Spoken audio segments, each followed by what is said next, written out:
what's up guys? Gons here for the Face Like the Sun YouTube channel. You've probably heard by now, Silicon Valley titan Yuri Milner bets $100 million on finding alien life. Stephen Hawking has backed this whole endeavor, which is very interesting because back in 2010, he was quoted in a Discovery Channel documentary saying, quote, "If aliens visit us, the outcome would be much as when Columbus landed in America, which didn't turn out well for the Native Americans. We only have to look at ourselves to see how intelligent life might develop into something we wouldn't want to meet." And so in the program Into the Universe with Stephen Hawking, he speculated that aliens would only be limited by how much power they can harness and control, and that it could be far more than we might first imagined, basically saying that alien contact could be risky. Well, 5 years later, here we are. Stephen Hawking helps launch massive search for ET. What changed his mind? Well, I don't want to get into a whole thing with Stephen Hawking, but my initial gut tells me that he is basically a front,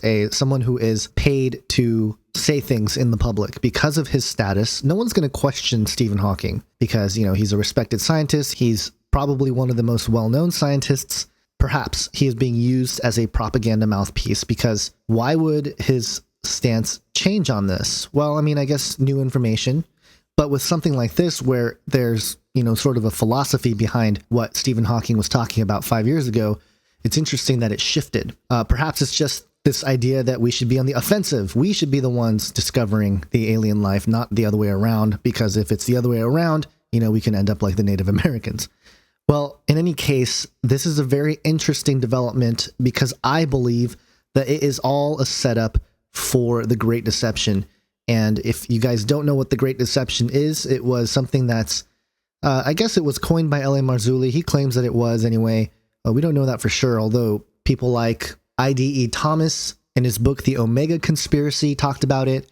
And even 100 years ago, G.H. Pember in his book called Earth's Earliest Ages, he also talked about something similar to this sort of alien existence, or it being part of a great deception based on some of the stuff that we read about in Genesis 6. And we know that the Catholic Church, the papacy, with, you know, they own a bunch of stuff all over the world in terms of satellites like Lucifer out in Arizona. They're looking for stuff. They've been quoted as saying, you know, we're going to baptize our space brothers and stuff like that. So we know that the papacy and the Catholic Church are on top of it. We know that culturally there are movies and TV shows and stories. And I mean, it's just everywhere, you know, in terms of that stuff. And in the conspiracy world, there have been countless whistleblowers. There have been even credible scientists who have pointed out various things that seem to suggest that there is quote unquote life in outer space, or some kind of race that is here on Earth that could be from extraterrestrial origin, so to speak.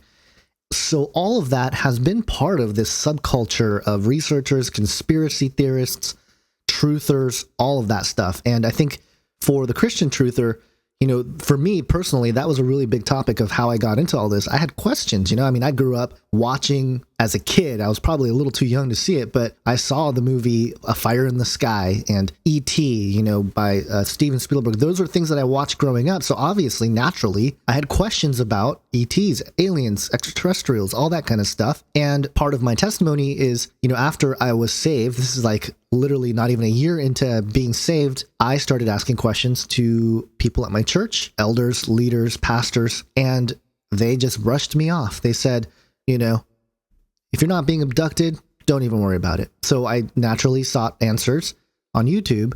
And what I found was people like Jordan Maxwell and David Wilcock, David Icke. And, you know, there was a sort of new age spirituality that was tied into this extraterrestrial existence. And that's why, you know, after finding people like L.A. Marzulli and Chris White and others who were talking about this topic, it really helped me understand that, yeah, there is a biblical perspective to this. And it's not as simple as saying, oh, it's just Satan and demons.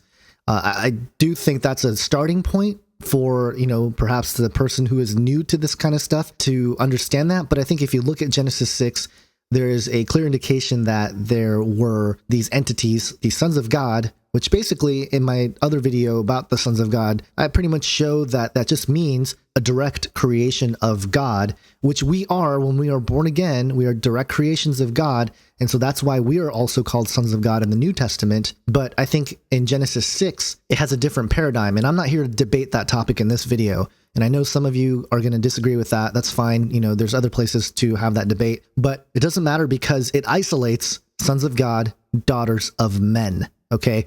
Daughters of men were humans, the line of Adam. And in fact, if you look at the Hebrew, daughters of men, that word men is Adam, daughters of Adam. Okay. So, you know, I don't know how you can argue that the sons of God were something else, but the conspiracy world at large, the Sitchin types, have latched on to Genesis 6 and said, look, sons of God, they're talking about the aliens. And I don't know that that's the case. I think we're talking about entities that were definitely here physically in some form or another, but I think their manifestation into this construct or this reality or whatever you want to call it is something different than what we think. Perhaps they're from another dimension. And what a lot of the research of ufology have pointed to is this idea that these aliens, so-called aliens, you know, don't come from outer space or some celestial body out there. Rather, they come from right here on Earth in some sort of interdimensional reality. And this is something I talked about in Age of Deceit, Fallen Angels, and the New World Order. And there's definitely that spiritual tie-in. And if you study the work of Dr. Michael Heiser, he talks about the word Elohim not being an exclusive word to describe our singular God, but actually a whole plethora of entities that come from the other side, so to speak. And, you know, I'll leave some links to that stuff so you guys can do your research.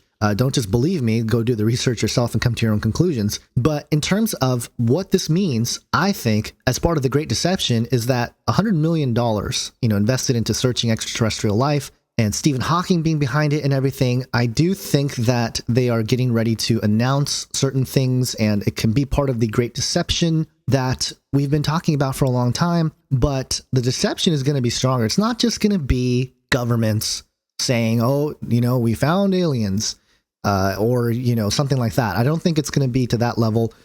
If that was the case, I do believe that they would have tried to do this already. You know, we've heard about Project Bluebeam.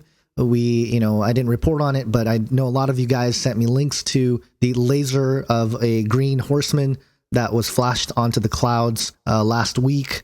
And, you know, that was an interesting story for sure. You know, kind of reminded all of us of Bluebeam, the possibility of using the atmosphere that is, you know, filled with chemtrail chemicals and stuff like that. Use that as sort of a movie screen or a backdrop to project this, you know, arrival of aliens or, you know, the return of Jesus or whatever they want to do with it. But I think it's actually a bigger deception. And I maintain that with the connection. And this is where I think this conversation gets pretty interesting. Let me read for you. This is a Popular Science article. Silicon Valley Titan Yuri Milner bets $100 million on finding alien life. This was posted yesterday. And, you know, it made the rounds or whatever. A lot of people talked about it, republished it and whatnot. But one of the things that I thought was very interesting is this connection to technology. So let me read this quote for you here. Now the hunt for alien life is getting reinvigorated thanks to huge investments from Silicon Valley's Yuri Milner. So Silicon Valley, keep that in mind as we go forward here. This is a quote from Milner. The idea is to bring a Silicon Valley approach to the search for life. That is an approach to data that is transparent, that is innovative, and that uses the power of crowdsourcing. Okay. Now, what I see happening here, and it goes into, you know, some of the various telescopes and technologies with the digital technology and SETI and all this stuff. What is one of the goals of Silicon Valley? Very plainly stated, it is human immortality. Newsweek on March 5th published this whole thing. Never say die, billionaires, science, and immortality. Silicon Valley is trying to make humans immortal and finding some success. The Washington Post published back in April, Tech Titan's latest project, Defy Death. So, what's the connection here? Silicon Valley looking for human immortality through technology, and now using a Silicon Valley approach, same approach, looking for aliens. So what's the ultimate agenda behind searching for extraterrestrial life? It's not just to know that there's aliens out there. I mean, why spend millions of dollars, potentially billions, to get an answer? The goal here is human immortality. It always has been. And this is why all the esoteric teachings that have taught for a millennia that through alchemy, through rituals, through various things, humans can achieve immortality, apotheosis, this theme that now is being pushed everywhere with TV shows, movies, and, it's just everywhere. Mind uploading is part of pretty much like all movies coming out now. Why is that happening? What's the connection between aliens in outer space, quote unquote, right? And artificial intelligence? The common denominator here is human immortality. And they're hoping that maybe the aliens will tell us how to live forever. Now, all of this, again, is part of the Great Deception.